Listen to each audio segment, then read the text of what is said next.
Welcome to the Friday edition of Juan's World, and I'm not in lockdown, but my college still is, and not sure what the situation is going to be for me as far as teaching is concerned this week, but I'm making this video in part because I want to talk about lockdown again, but more importantly, I want to talk about acronyms in general because they've been very useful to me in all different kinds of ways, and in lockdown they have been especially useful, and so I'll get to that in a minute, but I want to talk about acronyms in general first, and then we'll get into the specifics. An acronym is a way of remembering a list or some group of characteristics or features, something by taking the initial letter and putting them together to form some word that you can remember, or phrase sometimes that you can remember, and then you will remember the order of things, like could be the order of the geological periods, or the planets, or the colors in the spectrum. Now, for the most part, things that I use all the time, funnily enough, including the colors in the spectrum and the planets, I don't need an acronym. I can just remember red, orange, yellow, green, blue, indigo, violet, or Mercury, Venus, Earth, Mars, Jupiter, Saturn, Uranus, Neptune. Used to be Pluto when I was younger. Pluto's been. So I don't need some kind of mnemonic device or acronym to remember those. I can do it naturally. Can't do the sequence of geologic periods because it's never been important to me. But there are times when I do need acronyms, and it goes back a long way. And what I want to do is explain how I've developed a reliance on acronyms and how that has helped me during lockdown in particular, in a very strange way.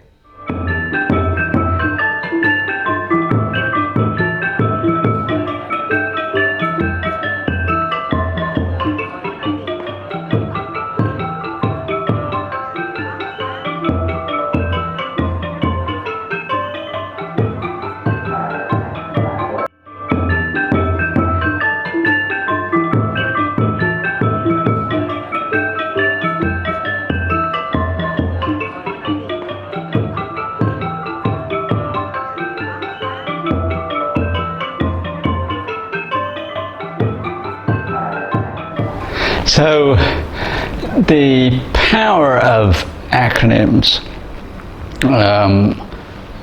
was first made clear to me when I was studying for my O-levels in England. That was at the age of 16, my set of public examinations in a number of subjects: English, mathematics, French, Latin, chemistry, physics,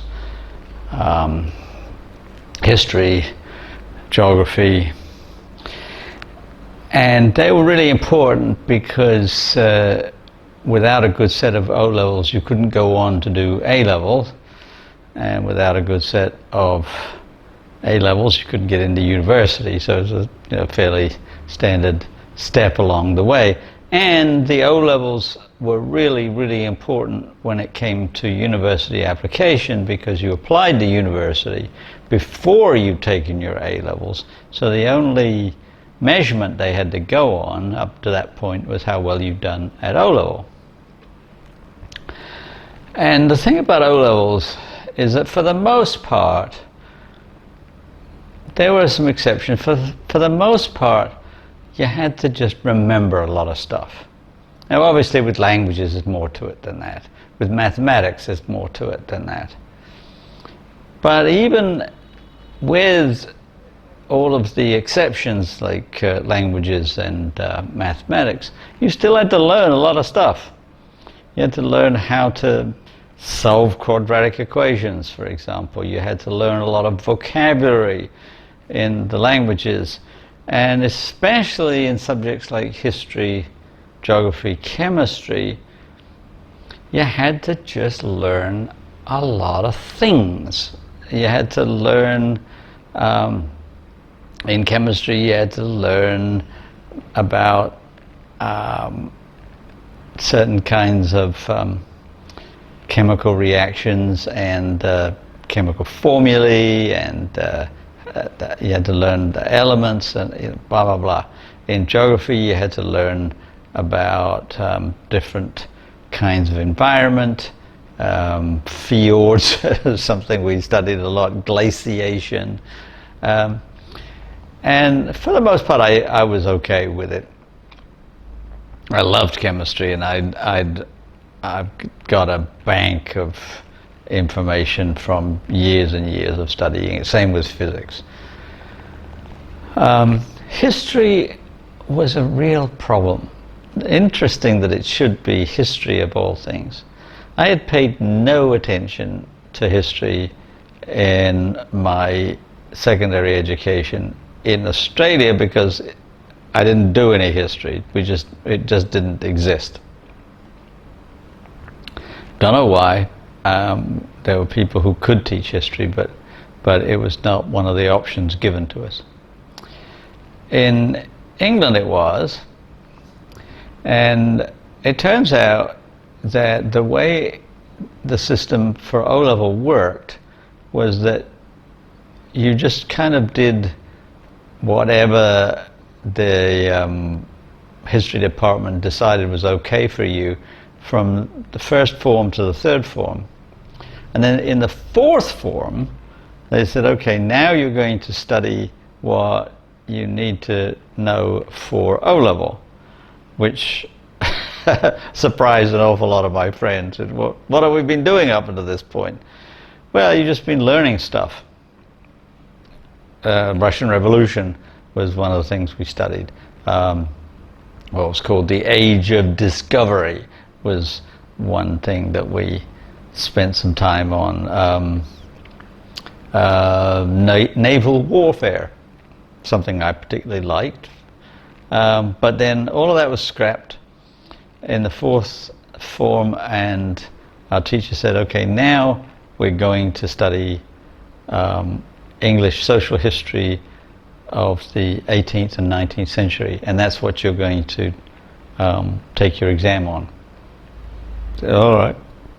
So first year was the agrarian and the industrial revolutions, and I don't really remember very much about it. I remember some stuff about enclosure in the 18th century and some of the advancements in agricultural techniques, including four-field crop rotation and a number of other things like that, and some things about steam power. And I didn't really pay I didn't pay any attention, and didn't, I couldn't remember any of it. And in the fifth form, when the exams were impending, very much the same way.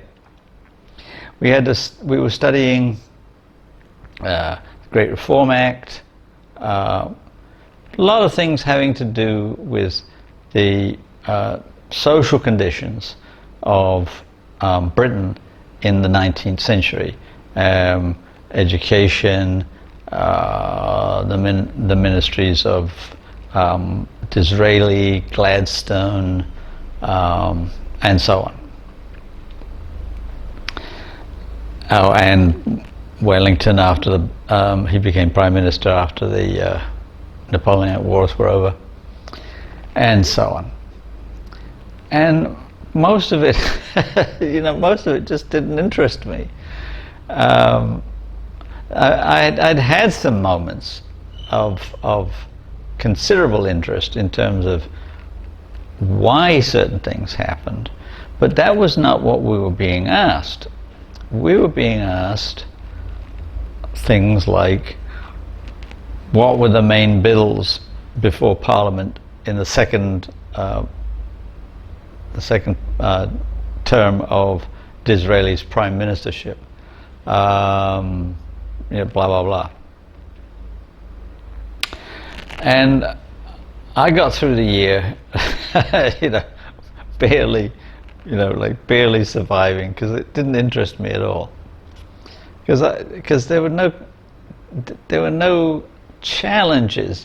Nobody was asking questions like, why did these things, like why did voting laws change? Up until 1830,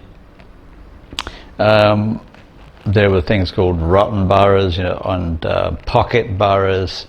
A pocket borough was one where the seat was guaranteed. Rotten boroughs included like villages that hadn't existed since the time of the Black Death and so forth. I mean, there was a horrible electoral system, and it was obviously very important in some social ways, but we never talked about the social issues. We just talked about what happened, what changed, what the situations were before, and what happened afterwards. Not why. The question why didn't come up.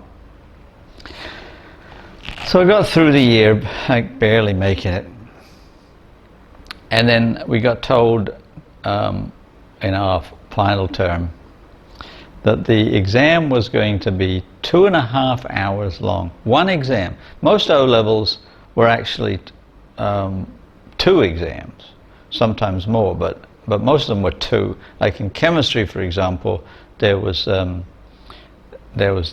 written exam, and then there was the lab part of the exam where you were in the lab and you had to do experiments. In mathematics, you had 2 different papers, and so on. And most of them were around 2.5 hours. So 2.5 hours, so 5 hours total. History was 1 exam, 2.5 hours. 5 essays in 2.5 hours. So that's half an hour per essay, 5 essays. And when you got into the exam room, the exam book was sitting on your desk, and it had hundreds of questions in it, because it was covering all of English history, or social history, political history, history from the Roman Britain all the way to modern period. And what we had to do was to pick out the period that was our period, and pick out the few essays that we could do that were in the whole list. And I figured that I could just, if I really worked day and night for several weeks. We had a period when we were not needed in school if we weren't taking exams, and we could just cram. And I figured that if I just did solid cramming, I might just be able to squeak by with 4, possibly 5 essays. And I had to learn all this stuff that I had no interest in, like the bills before Disraeli's second ministry, and the results of the Great Reform Act and so forth. And I just took my textbook And I just took every chapter and I boiled it down to acronyms so that I could go into the exam armed with a set of acronyms. And the minute I got into the exam, I would write them all down. And each acronym represented the answer to one of those questions, like what were the results of the Great Reform Act, or what bills were passed during Disraeli's second prime ministership. And they were stupid acronyms, because when you make an acronym by taking the initial letter of whatever it is that you're trying to remember, like the planets or the colors of the rainbow or the geologic periods, you take the initial letter and you can either turn it into a word or you can turn it into a phrase. So the famous one for the colors of the rainbow are Richard of York gained battles in vain. R-O-Y, Richard of York, red, orange, yellow, gained, green, battles, blue, indigo, violet. I still find it easier to remember the colors. But anyway, if you can remember the acronym, then you can just flesh it out. And I honestly, because I don't even remember any of the information that I was learning at that time, but I do remember that I had some pretty ridiculous acronyms, like something. I think one of them was something like PC blog hat, or something like that, which would be PCBLOGHAT, each one standing for some part of a bill or something like that. And it got me through. In fact, I got the equivalent of an A+. I could have done just as well without having taken any classes, just by reading the book and making acronyms.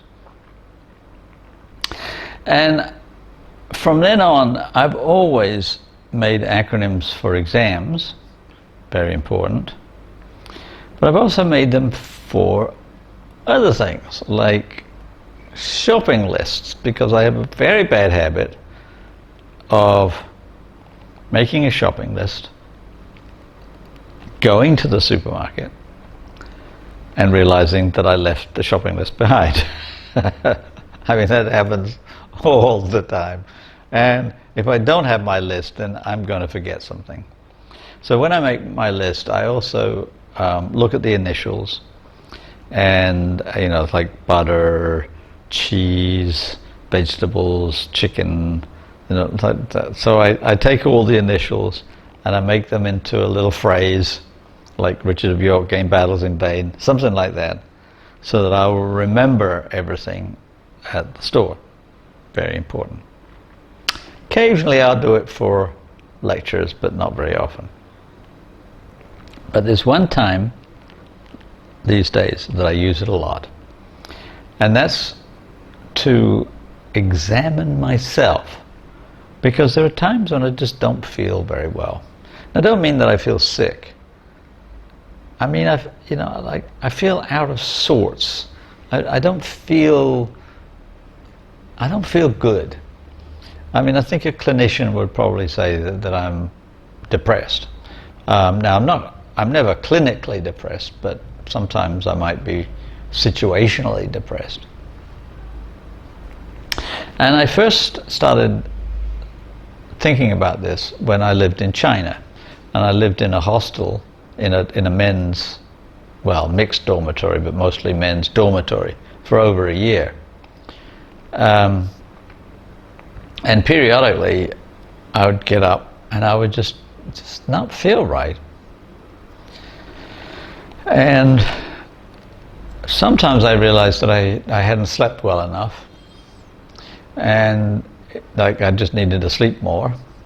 Sometimes I realized that I hadn't had enough food. Sometimes I realized that I was dehydrated.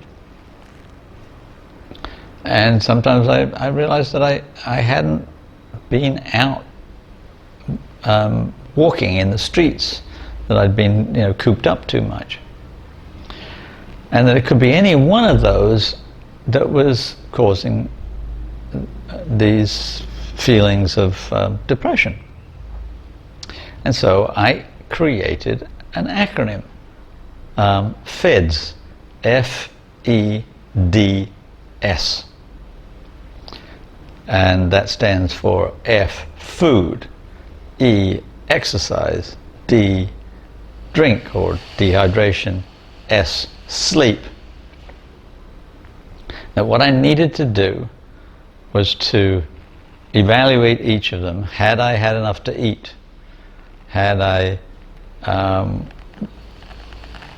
drunk enough fluids? Had I slept enough? Had I been out enough? And almost invariably I found that one or other of them would eventually solve the problem. And that has continued to this day. In Cambodia, when I first moved here, I found, not often, but once in a while, I would be in a mood, just feel really down, and I'd go for a walk, and take a bottle of water with me so that I could make sure I was not dehydrated. And 20 minutes into the walk, my mood lifted. And nowadays, sometimes I just need to take a nap. Now, I have to warn you that I'm not a psychiatrist. I'm not diagnosing myself. I'm not a doctor. And I'm not giving advice. I'm not saying that this acronym will work for anyone else. What I'm saying is it works for me. And it works particularly well in lockdown. Because one of the problems in lockdown is not getting enough of the right kind of food, not getting out enough, not being able to get enough exercise. And I have found that nowadays, I don't get on my bicycle enough because I don't particularly have anywhere to go. But for the whole of lockdown, I couldn't get on it at all. As soon as I got on my bicycle and I started riding around the city, my mood immediately cleared. I just felt like liberation, like freedom. So for me, that acronym, you might say, I mean, it's a bit dramatic, you might say it's a lifesaver. In lockdown, I must make sure that I get enough to eat, that I get enough sleep, that I make sure I'm properly hydrated, and that I get out. That I don't stay in my apartment all the time, but I get out. Even if it's just walking up and down the street, just getting out of this environment. That FEDS is, for me, the solution. So I think I can say, in a metaphorical sense, that acronyms have saved my life. I mean, not literally, but they certainly, I mean, they from O-level to today, from the age of 16 to the age of 70, I've used acronyms in all of my life to help me one way or another. It happens to be particularly germane right now in lockdown, but it's a practice that's always helpful, even if it's just going to the supermarket or remembering certain things that I have to talk about when I'm lecturing or what have you. They are my friend. So anyway, this is my philosophical ramble for Fridays. Please, if you like the videos, please tell your friends, please like, please subscribe. And Tuesday, I have a feeling, although I'm not quite sure yet, I have a feeling that I'm going to be experimenting with what the English call honeycomb, or sometimes cinder toffee, or it's kind of puffed honey. Don't know quite yet, because this will be yet another example of the use of the sugar thermometer, and I don't know, because I've still got Turkish delight and pralines to eat, so I'm not sure. But well, I will see you on Tuesday. Have a good weekend.